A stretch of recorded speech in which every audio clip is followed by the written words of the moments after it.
Let's go ahead and enter the game, our final game between Miya and Caliber. In the top left-hand side, we have from Team Light eSports, I believe his real name is Patrick. His name is Caliber Light. Caliber is a student up in Washington. Washington, of course, the state in the USA. In the bottom right, we have Slayer's Miya using the account of short stuff that actually belongs to Slayer's Alicia, but Miya is using it as well. Miya also revealing that he does end up staying inside of the Slayer's house, which is really cool. Caliber showing his love for Sella. Number 1. Sella is really cool. He is cool. Although I never really got a chance to talk to him. I've just heard I've used to watch a lot of his YouTube videos of him like trying to pronounce English words, and now he's like the main translator for Slayers. Weren't you the person that interviewed Sella with me? Or was that someone else? No, I don't think that was me. Oh, wow. I'm sorry. Andre, I just said I would like to meet Sella, and then you said, wasn't that you with me? I could have sworn like you interviewed. bro. Sorry, bro. He's a nice guy. That is not okay. Super nice. 12 pool, by the way, going down. I guess Miya does not want to be cannon rushed. Yeah, this is very early pool timing. This is what we were talking about. You know, if you wanted to go for something, you know, like a Nexus first, back when Inca was playing on this map, you would just want to make sure to gauge the pool timing in case you want to do. But Caliber sees that and he drops a forage before anything else. So again, taking a little safer route, and that's kind of a good summary and full circle of my thought of Nexus first on Ohana. Oh, Gateway! Wow, Gateway goes down before actually throwing anything down. This is to actually just make the wall a little bit smaller. But that, of course, comes at the opportunity cost of getting a little bit of a faster Nexus. We'll see if that actually does anything at all. It's only a 12 pool, so it's not super, super, super fast. Yeah. I guess Caliber's just really, really scared of this. I guess he just really wants to make sure that no shenanigans happen, no Zerglings really get in.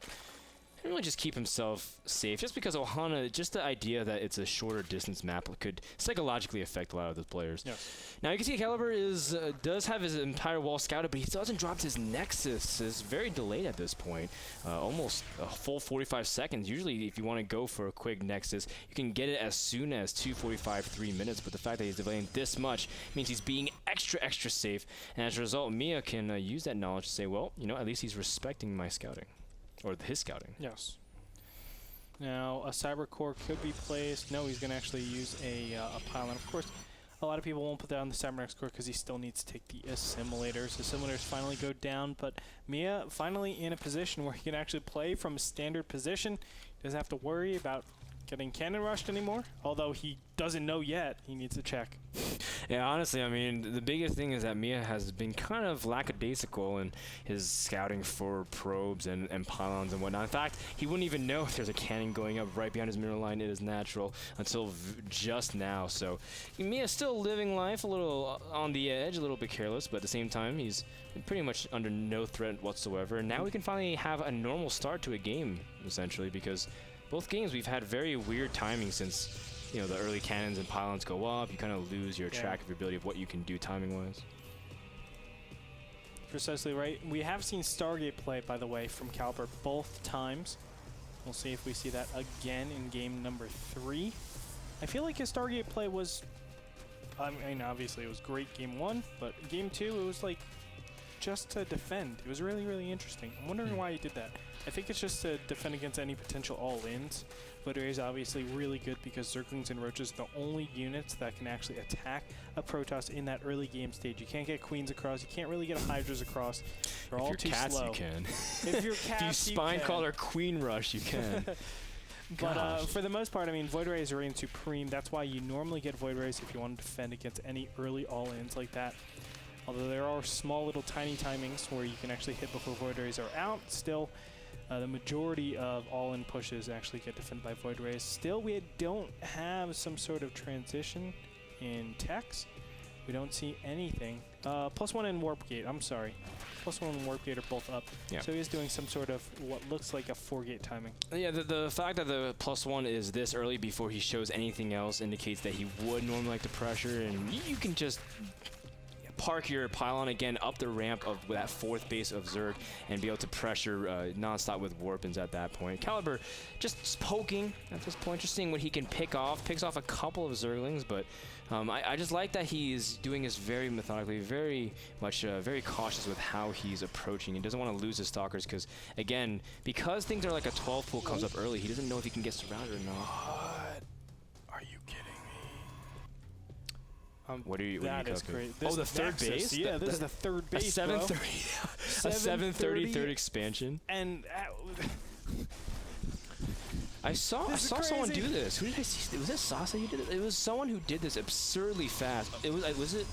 I want to say it was like it was this Sasa versus Coke or something where he went absurdly fast third Nexus after a Forge Fast expand, and then just went like double Forge and try to like go for a huge amount of units based off a Colossus based army. It was a very interesting style, but this fast of a third Nexus, wow.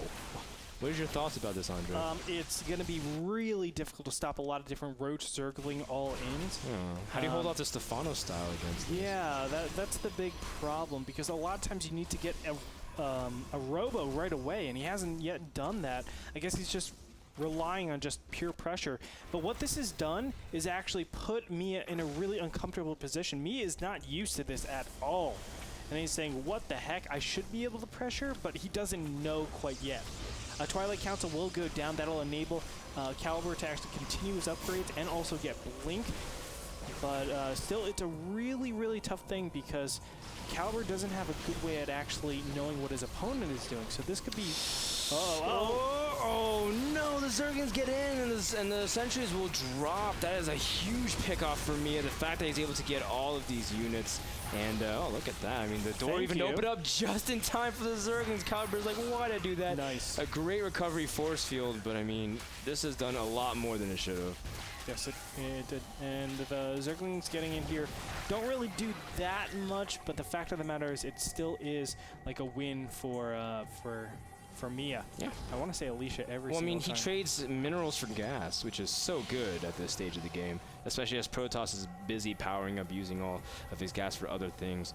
And the Zerglings are very cost efficient, and I mean, Miya has a very healthy drone count as well. Just I think everything looks very good for a Zerg player. I think Miya is giantly ahead, and the main reason is because Caliber doesn't have the ability to know what his opponent is going. He doesn't have any indicators. And the 4th base can be taken. It could be like super all-in pressure. Caliber has to defend against something like that. It could be something like a 4th base being taken, no units out in the map, and Caliber has no indicator, and he doesn't have the ability to actually push out because he doesn't have the material to let him know that he can push out. This is definitely very Sase-like. 2 Robos, as well as getting up all his other upgrades. So he's going to eventually go for that huge 3-base push. Or, I guess, based off Caliber's style of play, though, towards the mid and late game, he doesn't actually go for the push. He tries to go for, like, a huge 4th base while trying to poke and see if he can max out, really. So, even, I mean, Sase does love eventually pushing pre-hive timing with this build, but I'm not sure if that's what Caliber's going to go for because he might feel very behind based off how much he's lost. Yeah.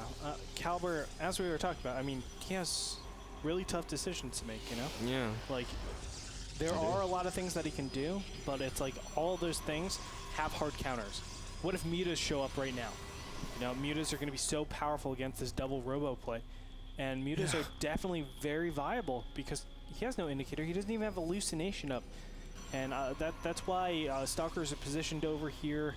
I have to be very critical of Caliber. I think, you know, he actually put himself in a position that's almost unwinnable against the majority of Zerg play.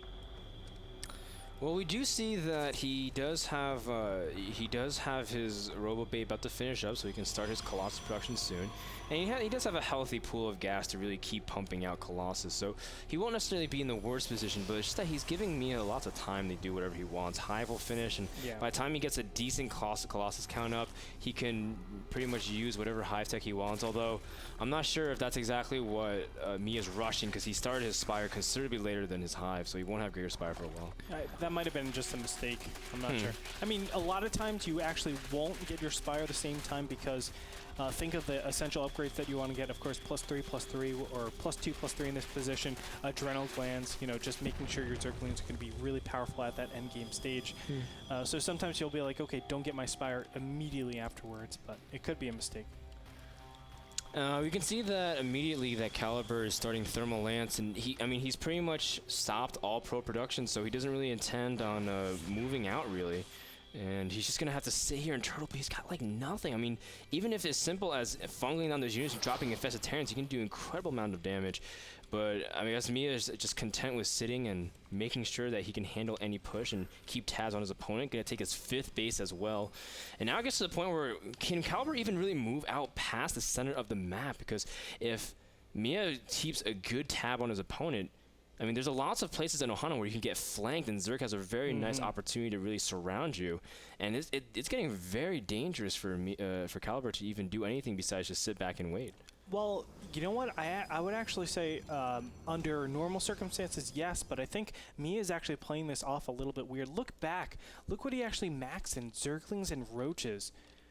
This isn't typically good against, you know, 4 Colossus. Is it 4 Colossus or 3 Colossus? Whatever it is, about to be 4 Colossus. That's not good, Frodan. I mean, he's basically on Lair Tech this whole time and not really exercising any of his Hive Tech. Yes, he will have a big switch, but if he doesn't get like a cost-efficient trade, then he's dead. I would have actually said start trading out some of your Zerglings, some of your Roaches, and then just replace it slowly with Broodlords and Corruptors. But I think he actually killed himself right here. No, I mean, he's trying to do that, but he gave a little bit too much at one point, and you're right, he wasn't very conservative with his supply count. He will have a couple upgrades finishing up soon before the battle if he can land it, but he does land a huge fungal, and some of those Zerglings do end up being able to surround, but there's no real answer to the Colossus count. Miya has to be very cautious. His Infestors are way out of position. He loses 2 immediately. That is way too much, especially considering that some of them had energy. And this is getting very out of hand for Miya. His Corruptors are now arriving to the battle, but no time for Broodlords even. You see the Fungals do land on a lot of the units, but the Stalkers are bleeding forward as well, trying to take out as many Infestors as they can. The Spirecaller wall is not really even in position to deal with it. And Andre, you might be right. I mean, Miya could have just completely collapsed off the game because of his unit composition and the fact that he was too eager to spend his larva. Not only that, I mean, Miya is doing a little bit of damage back at home at the natural, killing off a lot of the stuff. More importantly, getting rid of that Cybernetics core, but you can see the efficiency, the sheer efficiency of this army. Caliber is able to just kill everything possible. I think he did lose that Warp Prism. No, the Warp Prism still stays alive, so he has constant reinforcements right here. Yeah, I mean, Miya does end up Miya does end up killing Double Robo back at the natural, but he doesn't have any way to deal with these 2 Colossus. The Zells are now working on to the 3rd, force fielding him in. Very good play. Caliber keeps alive his lone Colossus, and now the Zells are there to deal with the 3rd. Force fielding the ramp at the natural ramp as well. Fantastic thus far, but Caliber still has to keep it up. It's still anyone's game because if he loses this army, that's it. He has nothing really back home to deal with the Roaches. So Miya, with that in mind, is really trying to get up a huge army one last time. A few Broodlords are morphing as well. Oh no, does Caliber really have any way to really deal with those Broodlords? No, he doesn't, but he has a lot of time to actually kill everything off. The main is actually under attack in Caliber's base, but the Roaches actually are ticking time bomb now. The Dark Templars are going to start working on that. The natural and the main, I think, for Zerg is going to go down. 4 Broodlords have morphed over here on the left-hand side, but that's too little too late. He needed them way, way in advance for this army composition, but now Archons are going to be started up here. This is fantastic for Caliber. I think he's going to take it over Slayer's Miya. Oh, Caliber now has a lot of Zealots. Oh my god, he's got 30 Zealots really. They're just waiting to take on all the Zerglings and Roaches. And at this point, there's really nothing that Miya has to really confront it. His Brooders are not even in position. They're still going to the natural, and they're trying to buy as much time as possible. But at this point, Miya's almost running out of time. He's losing way too many units just running around, and you can see that Miya trying to get the Brooders in position. But I mean, Caliber just has to really deal with it and blink down and deal with it. As long as he can get it, he'll be okay. But the Zealots in front are really preventing anything from happening in that regard. The Broodlords kind of get into position and really trap the units. Caliber backing himself up against the wall at the main of his opponent. And the Broodlords have to make sure to really abuse the ledge. They cannot get caught here, Andre. Yeah, and it's only 4 Broodlords. It's actually enough Stalkers in this position to actually deal with everything, but great positioning by Miya. I don't think Caliber should actually try to take out these Broodlords. Just take out the Hive, take out the Greater Spire. Those are the most important things to take out right now. But no matter what, I mean, Caliber's in great position. Now coming over here with his Warp Prism to the left-hand side base. Oh my god, the Broodlords are in place. That means he's going to be able to take out everything over there as the Archons and Zealots are approaching. But I mean, he's sending them in waves, and the Spinecrawlers are able to really whittle down the army. And keep in mind that Queen has a lot of energy for Transfuse, and you can see that Miya is really going to try to hold this position. The Zerglings and Roaches are coming from the flank. Caliber's losing a lot of supply. All of a sudden, the Zerglings are doing a very good job, at least, of holding off the back half of the Zealots, while the Spinecrawlers are trying to fight a very small pack. More Roaches are coming in with the Broodlords as well. The supplies are almost dead even at this point. This is the last mining base for Miya. He has to hold this. Caliber himself is running very low on resources as well. It's getting down to the last couple of units, but there's only a couple of Archons to deal with. 2, 3 Broodlords. Miya's gonna hold. No. He's going to hold this, but he just lost the Greater Spire. Dark Templars are just ravaging the base over here on the right-hand side as well.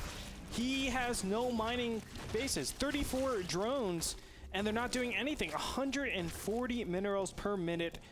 Yes, he holds, but Caliber, he's the one that has the economy. He's the one that still has remnants of an infrastructure, and he will be able to take out Miya, I think, in this game. All he needs to do is concentrate on this left-hand side base, keep his opponent busy with these Dark Templars, and he got it. And he's going to do that right now. He can actually snipe the Broodlords, and this is going to be it. The Broodlord, one going down, second one goes down, and now he's going to get this one hatchery. No mining bases out for Miya, just blinks right on out.